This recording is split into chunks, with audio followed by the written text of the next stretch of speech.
to make it all worse. Every time you hear these words, I'll be down the road, cause I got the odds are better on my side. Why don't you try to be wise? I'm calling it pride. I never wanted to be alive, just to feel like I'm fading. And though my heart beats a beat down, I press the lips just to take you. Don't lead the way, don't even say that I don't.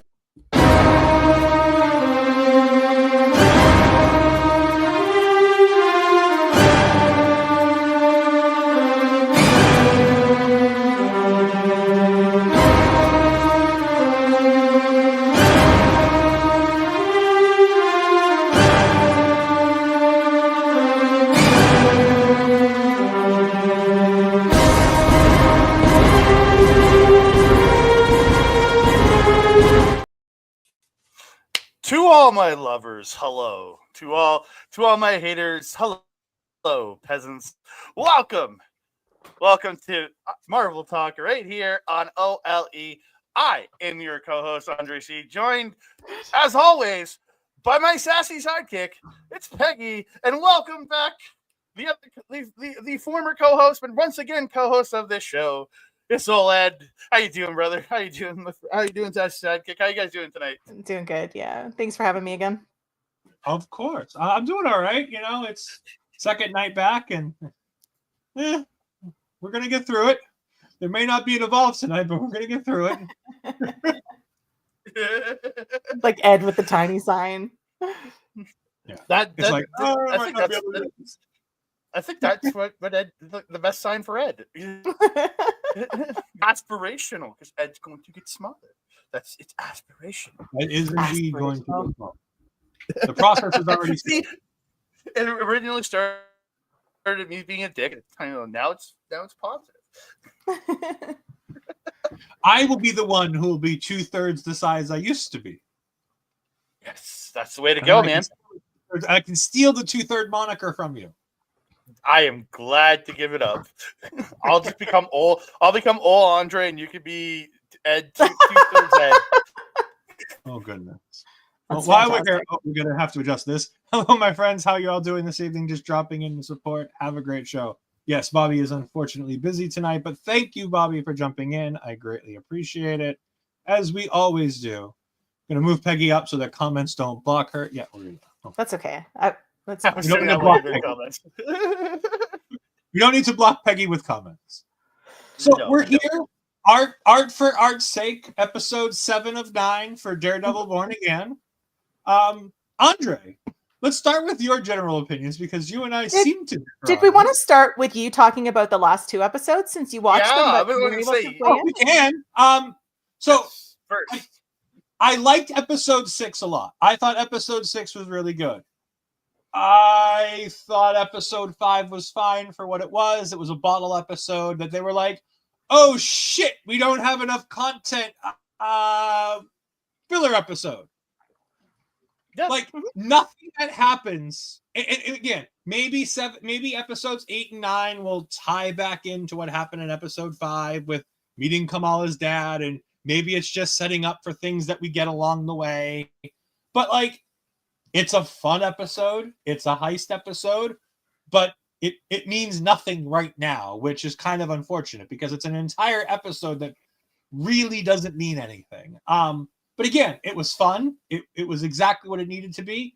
It felt like Daredevil while also tying in, bringing Kamala Khan back into the MCU, which even if that's the only purpose, then it's fine. But it felt very filler episode to me, because it had nothing to do with any of the A, B, and C stories that we've been following for the last couple weeks, which felt a little, underwhelming when we got to see it. Episode 6 was really good. I liked, the continuing with Muse. I liked having the police force.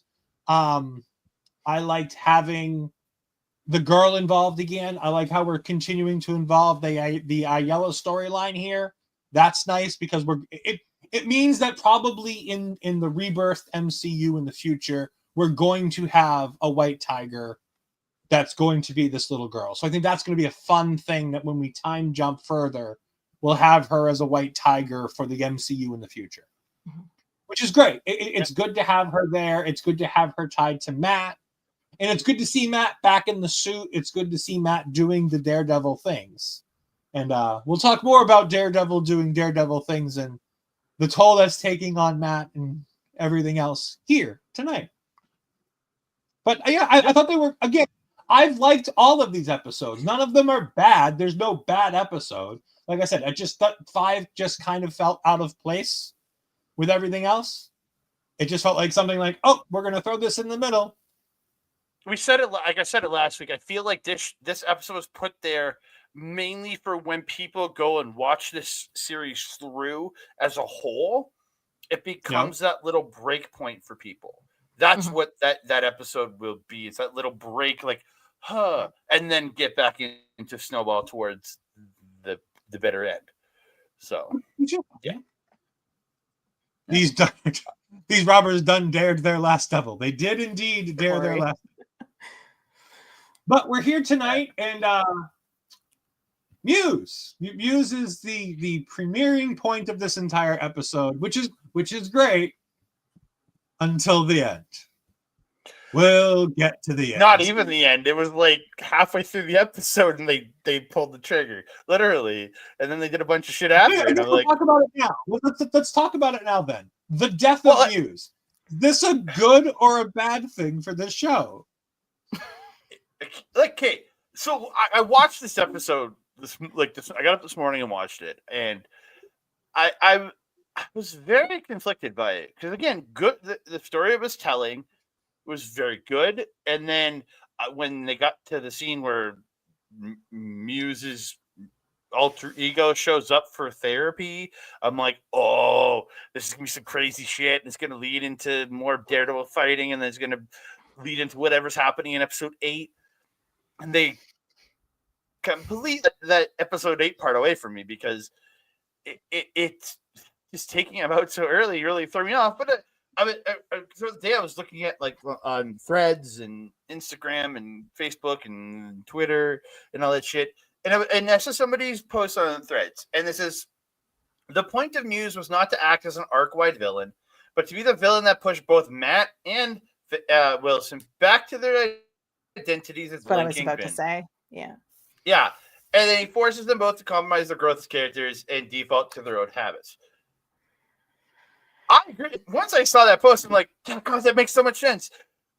Again, I wanted Muse to be bigger than he was, or what he is in this universe, but I realized, looking at that and thinking about it, I'm like, yeah, because now episodes 8 and 9 is going to be about the task force versus Daredevil, and it all comes down to Daredevil and Kingpin facing off as episode 9 for the showdown that has to happen at this point. Yeah, we got Corey Jim here. Big misstep not having Muse play his hits like Uprising, Madness, Knights of Sidonia, and Supermassive Black Hole. I just thought about fucking Twilight again with Supermassive Black Hole. What? I have no idea what you're talking about. When they play baseball in the original Twilight movie, Supermassive Black Hole is the song that plays. Never. Yeah. Anyways, I agree. I that was my thought the whole time. Is that, like, I get Muse not being a full-fledged villain, and I thought it was interesting. I just was hoping for a little bit more because there were rumors that he's back for season 2, which.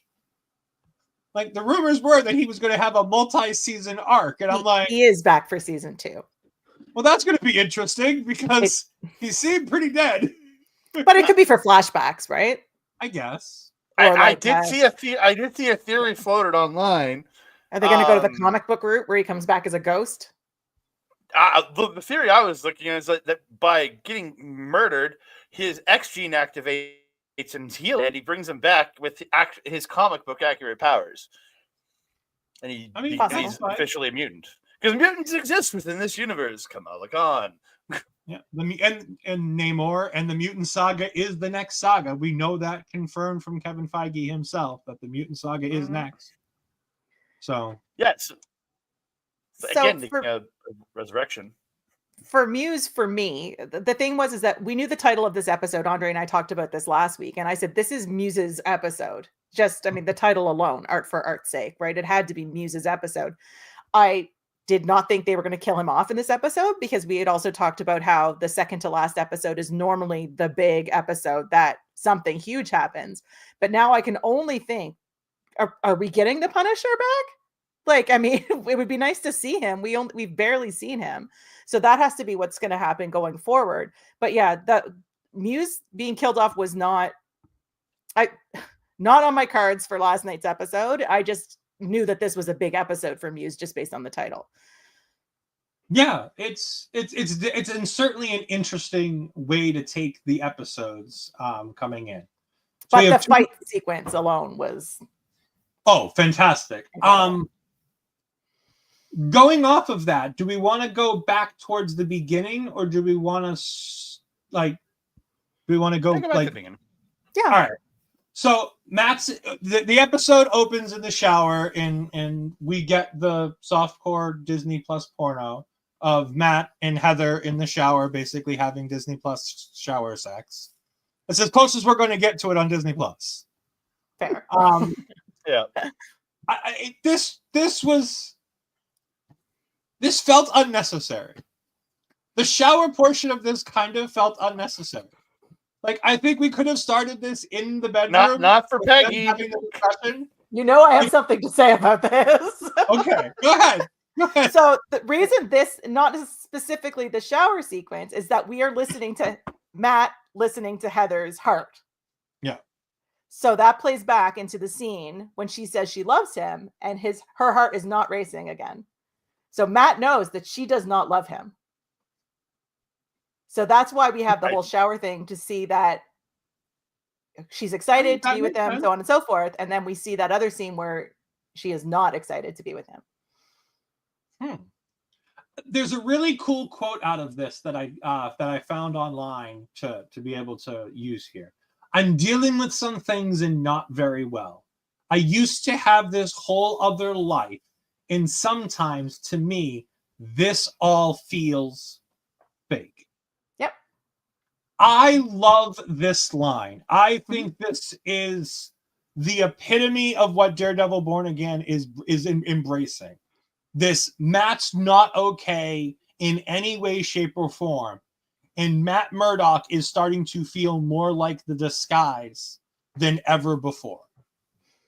And I think that's really intriguing, going off of, back to John Bernthal and him talking to Matt and him drilling into Matt that he needs to bring Red back.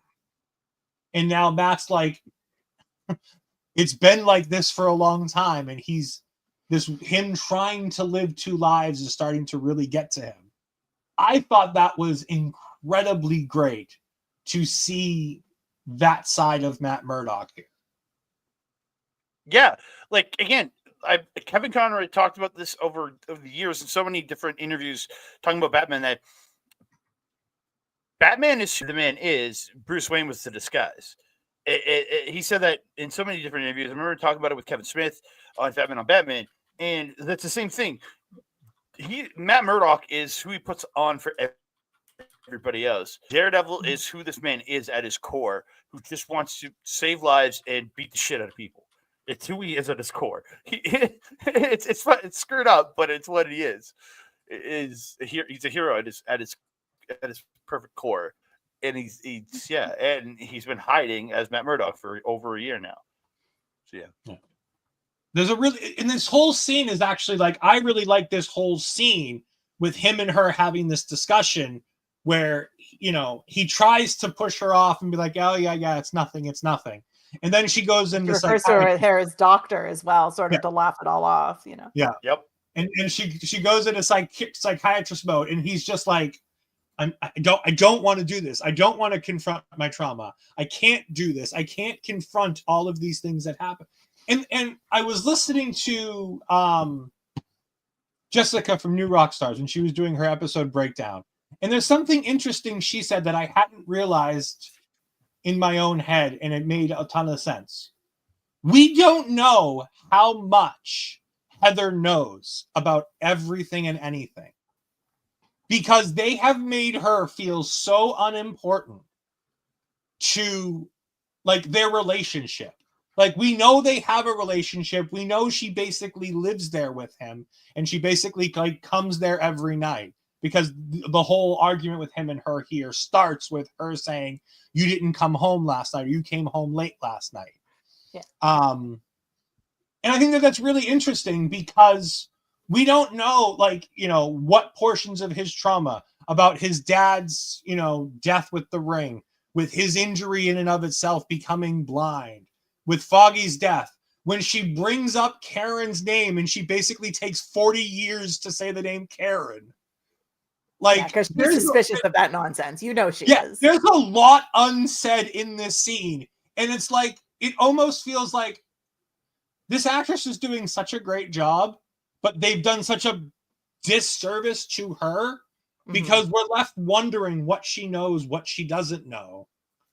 And that's kind of disappointing, because I think that this scene could have been so good had we really known how much she knows, how close they are. Because, like Peggy said, she talks about the heartbeat to know that she doesn't love him. And it's like, well, that would be great to know if we were like really invested in this relationship. But it's kind of a throwaway relationship that Matt's, you know, just involved with, because Matt Murdock cannot be banging some hot chick, seemingly.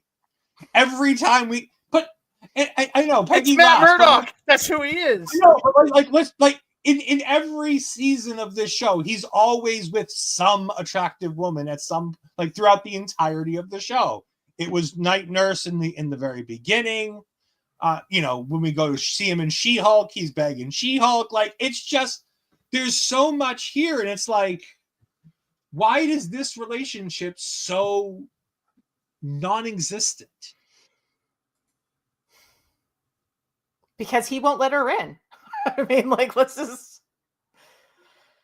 But again, I mean, I think it's I get where that is, but like, you could have written a little more for her in this show. Again, she's had only handfuls of stuff.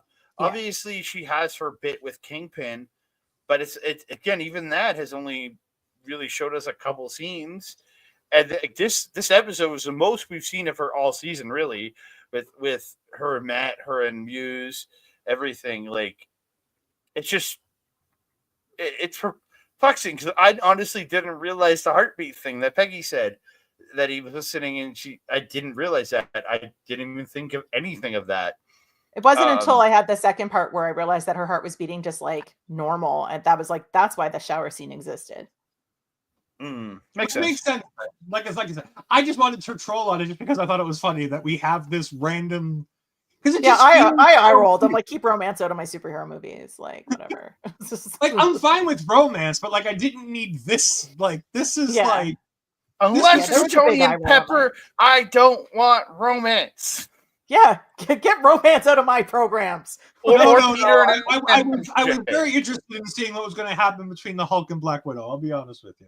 I was really interested to see that scene, but that's besides the point. Anyways, there's also a really fun thing early in this episode where Fisk is sitting overlooking New York City out this window in his office, and he asks them, "What do you guys see out here?" And Starbucks. No. What the fuck, SCG? What the hell, man? Oh, screw you. We're not putting it up, but no, that's just like just a flat out no. I should rip this up again. Is what I should do, but it's all tape, so it's hard to rip. Yeah. So Fisk says, you know, what do you see? Buck says voters. Dumbass Starbucks. Gamboni Jr. says Starbucks, and then he says voters.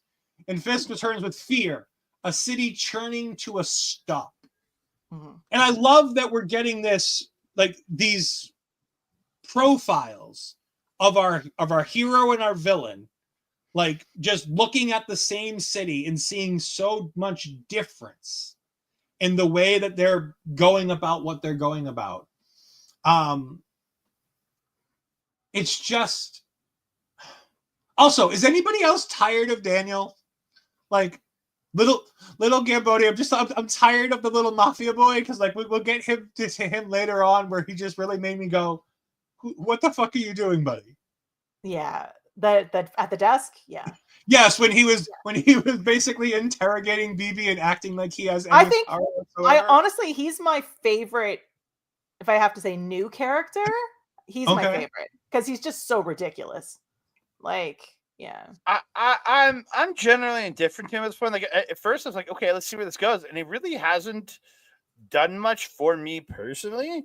So I've kind of just the character just kind of there. He's just like, okay, he's the new little butt boy.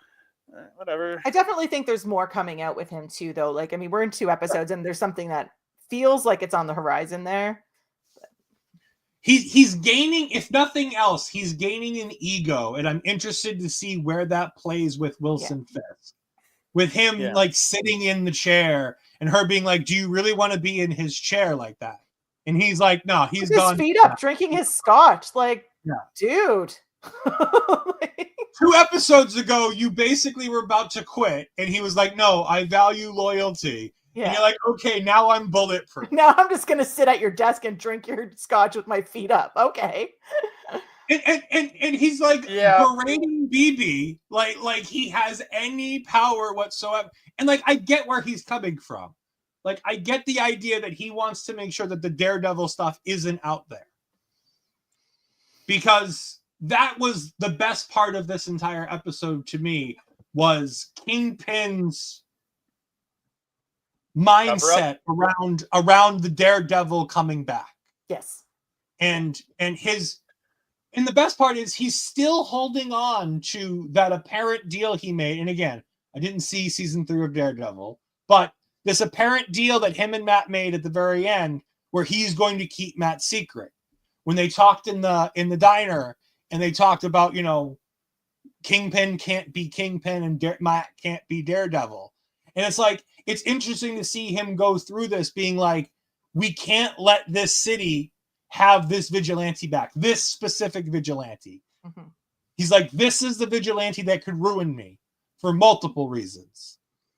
And the way he talks about Daredevil to Buck later on with how he, went ahead and destroyed so many innocent lives for these people that were part of my business. My God, that to me, I'm like, oh, this is the big, this man, this is the biggest gaslighter I've ever seen. This man has such a warped perspective. But again, every person is a hero in their own story. Even the villains think they're the hero. So in his story, Matt's the villain. Matt took everything away from him. Matt hurt his people, who he considers good and on this side. Obviously he knows he's a bad person, but he still sees himself as a hero, and that's where the flaw is, and that's where this flaw him the way he says it just is so much better. The way he says it in this scene, I'm like, Jesus, he's so warped that he believes all of this truly, and he's just so warped. Peggy, I wanted you to go to you, and I want you to talk about one of the scenes that really spoke to you in this episode, if we haven't already spoken about it. I think the biggest thing that I keep thinking about is that grapple hook to the shoulder in the fight scene. That moment alone was just like, I stopped it and I had to watch it back, and I was like, did I just see what I thought I saw? And yep, grapple hook right through the shoulder, and I was just like, that is wild. Yeah. That fight scene was fantastic. Getting that piece that Muse took Taekwondo from a very well-trained Taekwondo instructor who came to live with him for 2 years, even though during part of that time he was institutionalized against his will. The whole Muse's backstory all at once in a short period of time just to kill him off. And I think that bothers me a lot. Yeah. It's like they wrapped it all up. Because that was a really good scene with him and her. And especially when his nose starts to bleed and he paints the portrait right in front of her. And she figures out who he is and what's going on. It's such an emotional, great scene. And there's a lot to it. And you're like, oh, I'm getting to learn who Muse is. This is really cool. And and then they shoot and kill him, and I'm like, fine, I guess, cool. I also want to the when Daredevil was feeling the paintings to figure out who Heather, like that Heather was the victim. I want to be like, how detailed was that painting? Like, I mean, I understand that he's got superhuman like senses, but come on, it's still a painting. Yeah, Jessica from New Rockstar says that there was a lot of the moment Matt Murdock drops down into that lair, you have to suspend all of your disbelief like you're watching professional wrestling. Yes. Yeah, very much. I was like, because there's so many plot holes in that entire scene. Like he drops down like 4 seconds after the detectives leave, that the task force leaves. Feeling the paintings and knowing exactly who the target is and rushing to the target. It's like, oh, there's a lot of hoops you got to jump through to make all that work. The people that were laughing today online talking about how he was leaving too much DNA and fingerprints behind by touching the painting. I'm like, you realize he's been bleeding everywhere. Like, I don't think he's worried about leaving his fingerprints and DNA on some paintings. Yeah, Matt Murdock is always a weird one with like his powers. You just kind of got to go with it because of the character. But like, you know, we've talked most about, I guess the only thing left to talk about is the death of, what was his name? Luca? Well, again, a little more on, like, again, the battle at this episode was really good, but like her shooting him at the end, I was just so taken aback by. I was just like, I was like, so even Matt didn't chance to take him out. Or I really thought it was going to be Kingpin crushing his head in episode 8. I really did. I thought we were going to get another head crusher, like a Fisk murder. I was like, okay, it's her, I guess. That's how felt. Yeah, this episode is really good because there's so much good stuff in here and great storytelling. But at the same time, there's a lot of head-scratching decisions that were made. And to me, that it's the first time I've gone, on this entire show. And that's not something I want on episode 7, getting ready to go into episode 8 and 9, going, But they stick the and I also go, what's next? That's my question, is what's next? But I think they tell us what's next. I think in a very cool way. Him versus the task force, but like I get it. But I like that because, you know, Fisk has a meeting with the task force leader, and he's like, "Look, you guys killed Muse. Whatever happens, you killed Muse. The police are the heroes. You killed Muse." And then they have the press conference where they hold up the mask. And they're like, he's dead. We did it. You can rest easy now, fair citizens. You know, your mayor is here for you.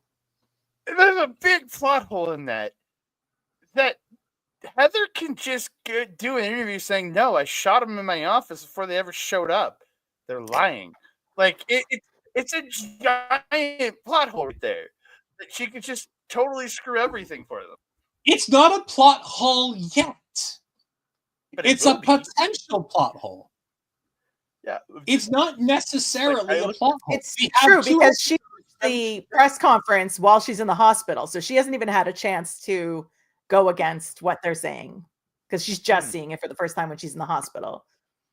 But again, to that point, you may see how more of how Heather leans in how she deals with this going forward. If she's down with the narrative of, they killed him, then you have to question this character even further. You know what I mean? Like, there's even more questions about, okay, who really is Heather Glenn, right? I guess her full name. That sounds right. Like, who is this lady? If she's down with just going with that narrative, who is unless this she finds out who Daredevil is sometime in the next episode, and then she just decides to keep her mouth shut to keep him out of it. True.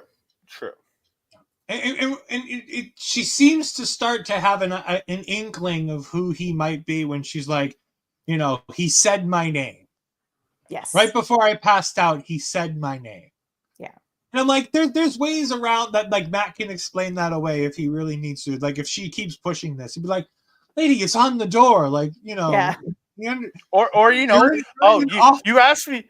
Or you asked me to talk to him about doing an interview. I was chit chat with him the other day about to maybe. But wasn't the maybe he knows interview your name. request to be with the Punisher? Yeah, but she also asked about Daredevil too. Oh, She that's asked right. She both. did. That's right. That's So right. that's what I'm saying. Like he could play that off. He's like, I told him about you. Like he can play if he really wants to. I think that there's a lot of room for them to go, but let's hope that they close off some of these plot holes. Let's hope they kind of stick the landing, because we've got 2 episodes, we've got 2 weeks, and I think this has been a relatively really good show. It's not the absolute home run that I was hoping for, but it's been really consistently good, really fun, really interesting. Something good to watch on a Wednesday morning when I get the chance after I do Taking Over. Vanessa sends Luca to kill Fisk, and Fisk's little right-hand man kills him while he's sitting there eating. Like, fine. There's lots of moving parts left here, and I kind of like that. Like, Vanessa's still this unknown quantity with whose side is she on. Like, was she getting rid of Luca because he's becoming a problem? Or was she trying to kill Wilson? Or did she not care who came out of that? And whoever comes out of that, she's fine with either result. And I think Fisk pretty much assumed that he was the target based on the, can you call Vanessa and ask her if she wants me to bring her back some lobster thermidor? Like, you know what I mean? Like, basically a point being of like, I'm still alive. So, Or it was a setup between the two the whole time. And the fact that, again, she knows, again, but Luke is a dumbass because, like, he knows about this British dude. So, like, would you ever cleaning up loose ends? Would be alone in public? No, it's just not. No, it doesn't make sense. His cleaner's there. Like, his cleaner's always lurking. Like, no, just no. Luke is a dumbass. So one of the things I want to just end on as we're getting ready to get close to the end of the episode, Justin Benson and Aaron Moorhead are back to direct both episodes 8 and 9. These are the same directing duo that directed episode 1.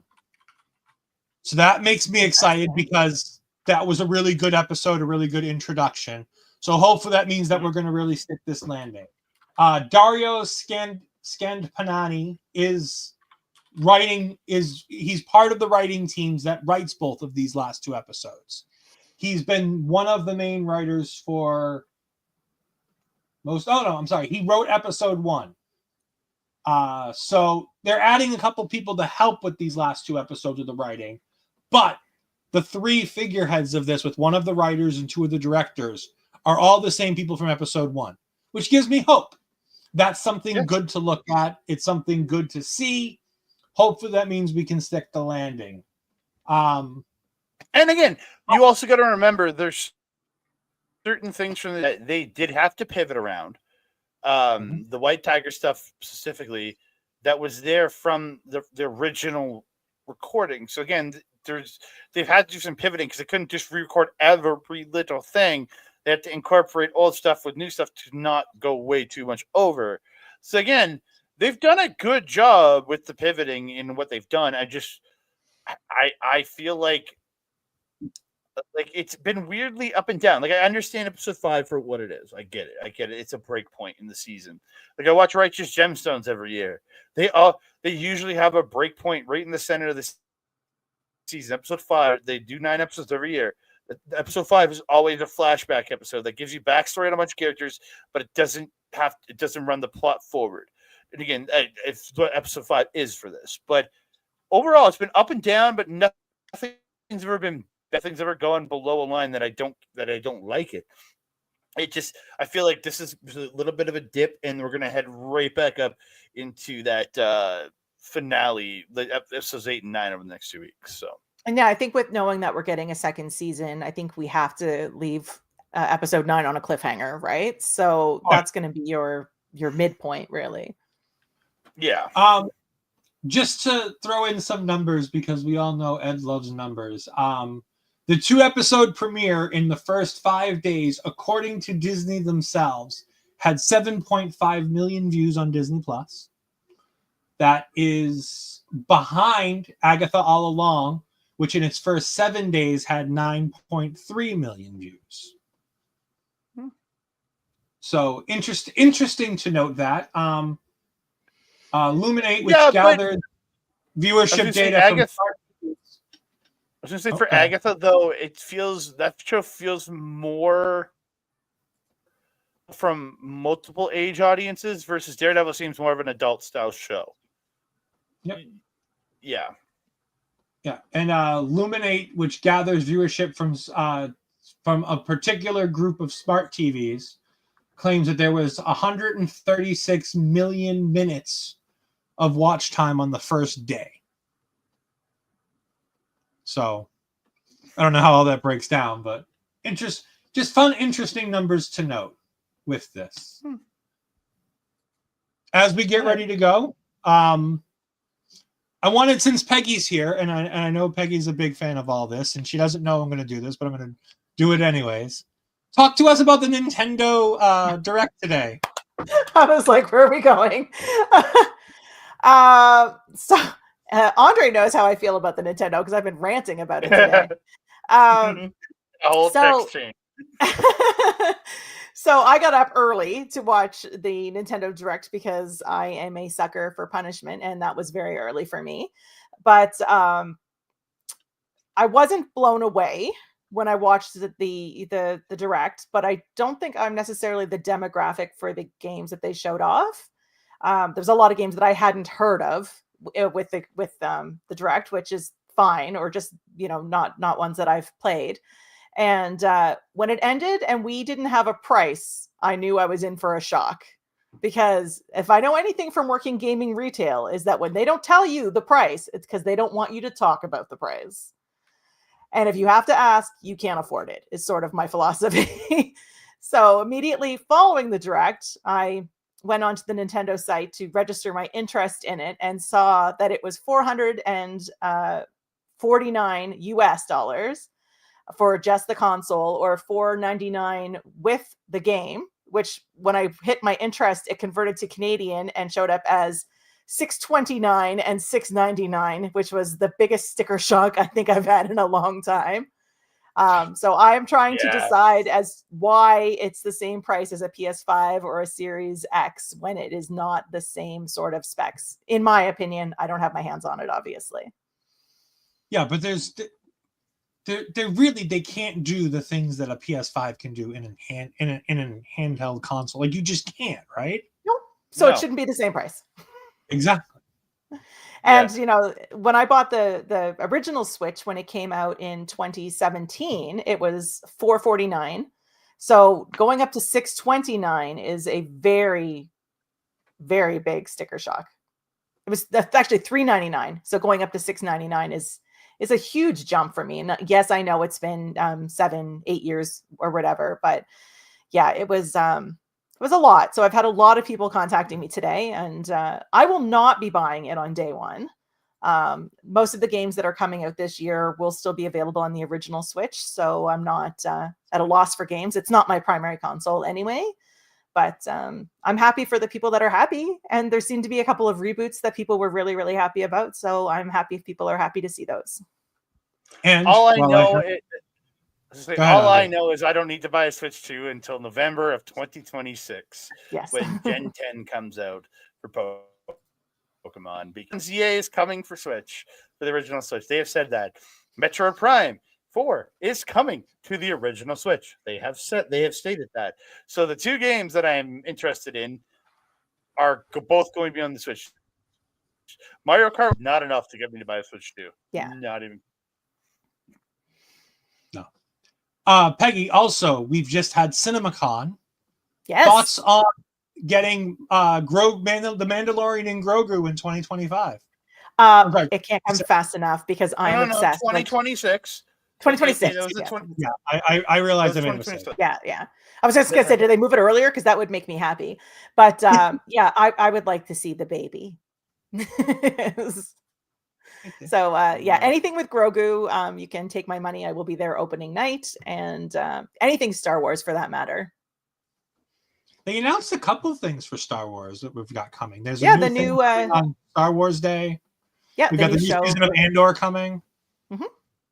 I know. I just saw an ad for the Andor thing. Yeah, Andor, and I'm trying to think of the name of the one. I was just looking at it earlier. The one that's dropping on Disney Plus, the animated one. I can't think of what it's called all of a sudden. Visions. No. Visions? No, it's not Visions again. It's a new Visions one.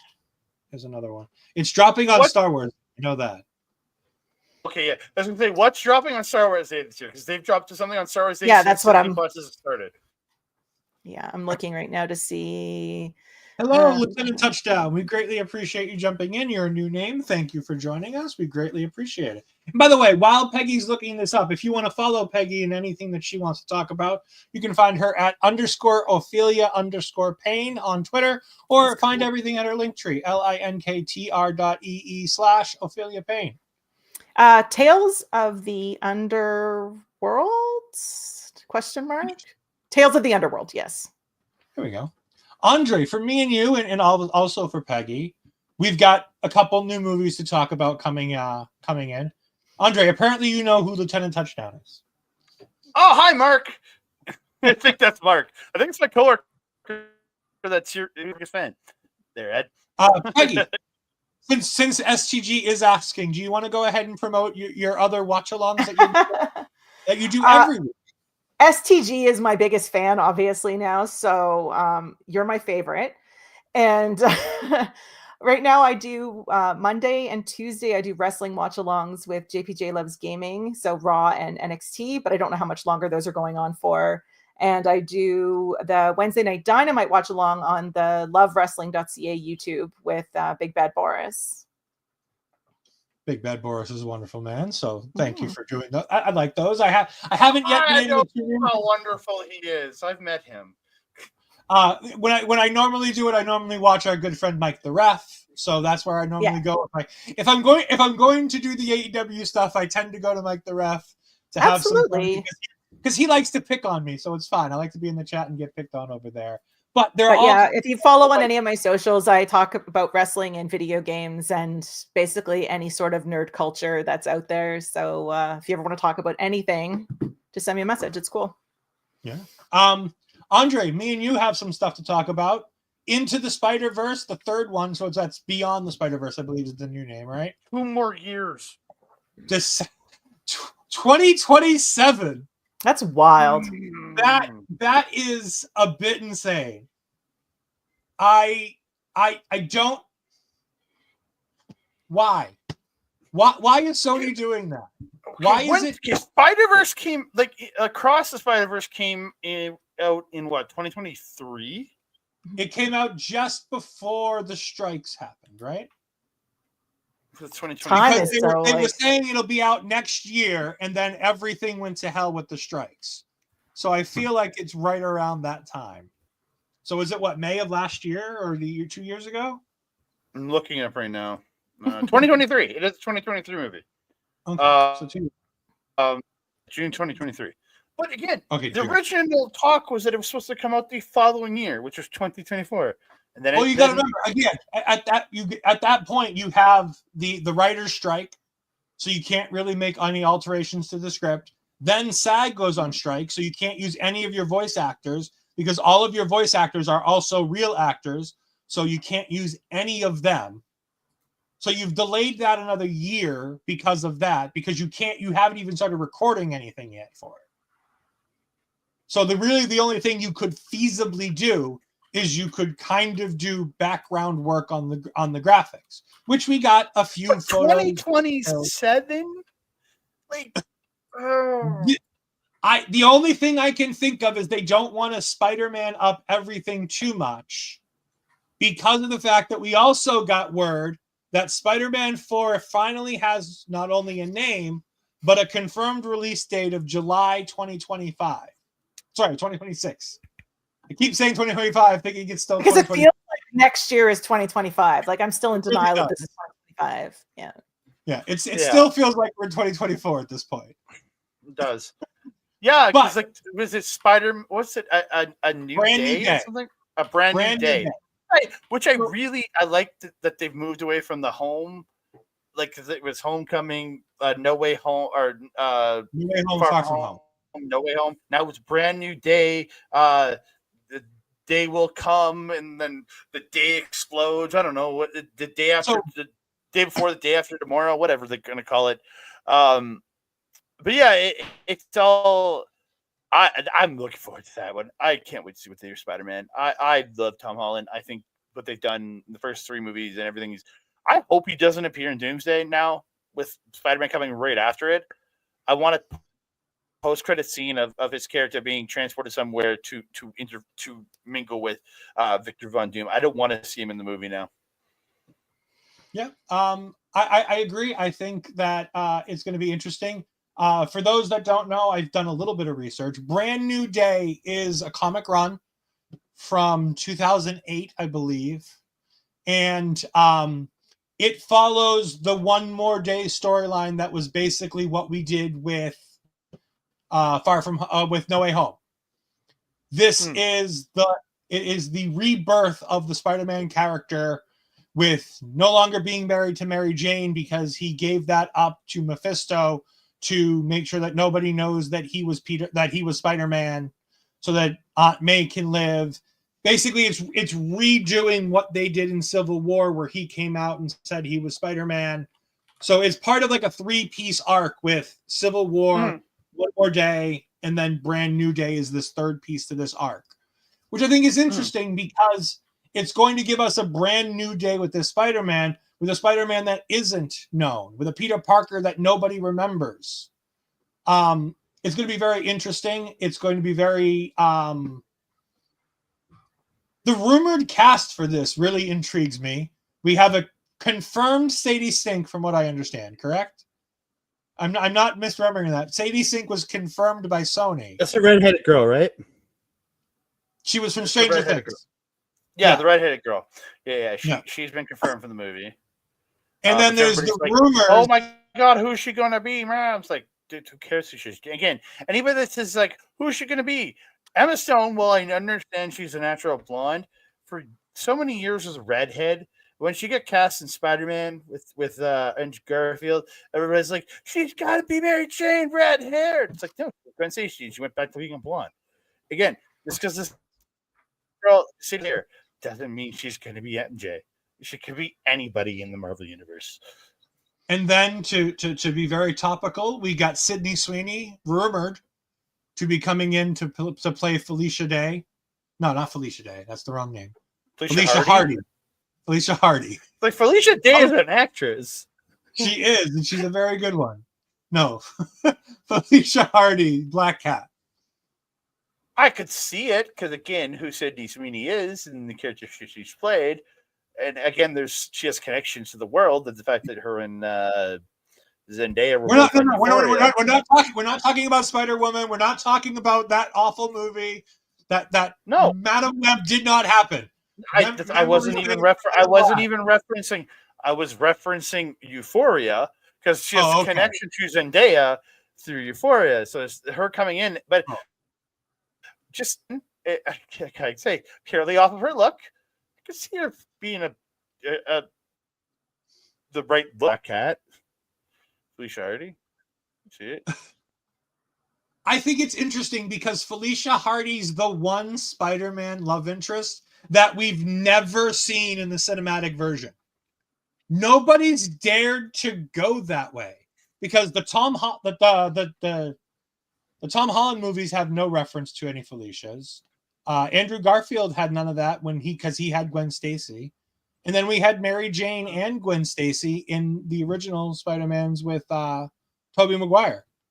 So we've never really gone this way, and I think that could be a fun route to go, especially if we're going to introduce the symbiote, because that was teased at the end of the last movie, and Venom Venom 3 aside, where they kind of retconned all that, but there's room to kind of play in that sandbox.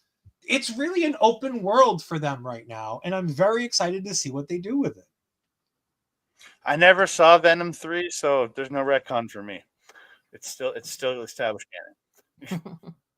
And of course, we've got Thunderbolts. We got our Thunderbolts review with me and Andre and Peggy. If you're around, we'd love to have you for that as well. I have That'll a feeling I'll probably see it with Peggy. I think I'll probably end up seeing it with Peggy, so probably have her with us. That's fine with me. More Peggy is better for all of us. We all love Peggy. We know if at least Peggy is here, STG will be here. Yeah, that's true. Just send me the invoice, STG. Have one viewer. It guarantees us at least one viewer with STG here to watch. Yeah. But no, I'm the closer we get to Thunderbolts, the more excited I am. Yeah, it's the beginning of May, isn't it? Yeah. Yeah. I want to say it's the first week of May. Yeah. So it's like a month away. Thunderbolts. Thunderbolts is releasing May 2nd. Literally exactly a month today. Booyah. Exactly. So that means tickets should go on sale soon then. Yep. So that Star Wars weekend, we will be here going ahead and talking about it. Andre, if that's correct and it's a May 2nd release, and that means Friday, Saturday, does that mean it's actual Star Wars Day on the day we do the review? No, Star Wars Day is on a Sunday. Yeah, but usually we do the review on Sunday. Yeah, so it'll be Star okay, if we do it on review. Sunday, then yes, it'll be Star Wars Day on the Sunday. Well, there we go. We'll be celebrating Star Wars Day, talking about the Thunderbolts. Which is essentially just, it's all one big glob of a family at this point. If you ever want Harry Potter ruined for you, just understand that Harry Potter is bad Star Wars. No. Oh, okay. I like Harry Potter. Don't ruin No. it for me. Think about it. So, I've seen put it into Harry Potter. It works. It's just bad Star Wars. Wands are just bad lightsabers. Everything about Harry Potter is great. You have a scruffy orphan protagonist with the comedic relief best friend who falls in love with the other star of the movie. I've heard enough. Stop. I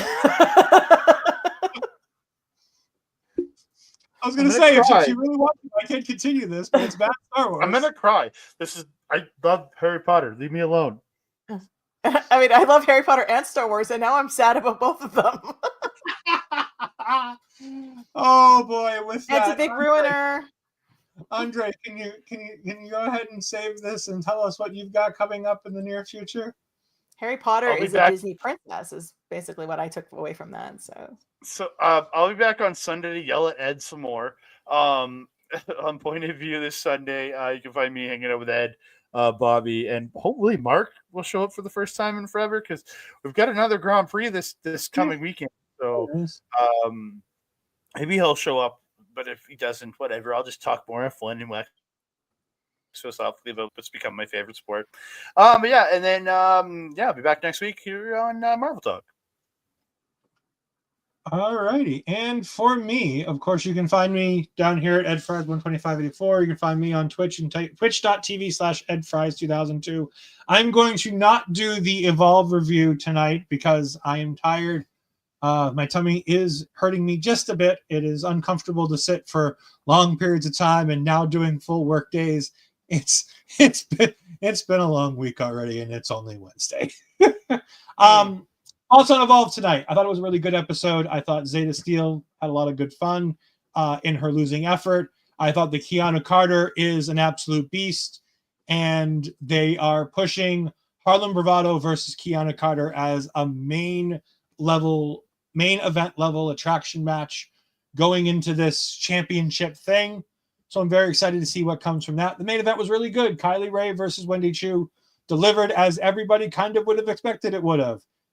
It was very good. It was nice to see the ladies main event, since they're not main eventing Stand and Deliver, because Triple H and Shawn Michaels are terrible people when it comes to that. Just let them main event. You don't need Trick to main event, but it's fine. No, Evolve was really good. I enjoyed it. I should be back next week, hopefully with Bobby.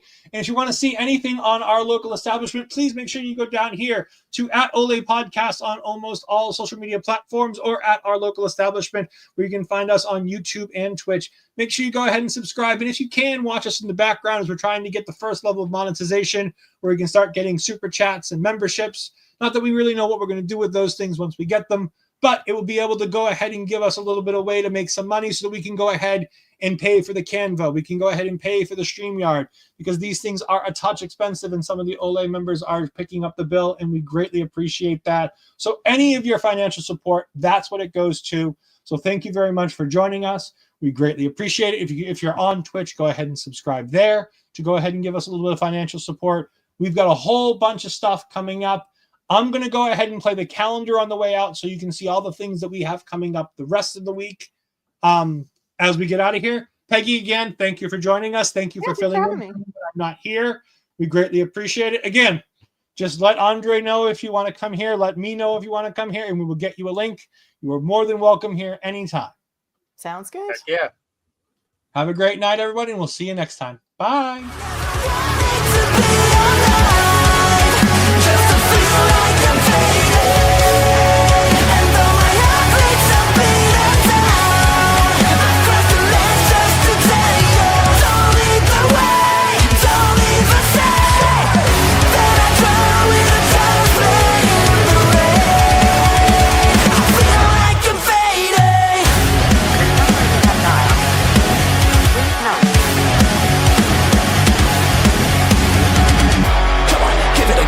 Trying to save me, but you're making it worse. Every time you hear these words, I'll be down the road, cause I got the odds, I'm better.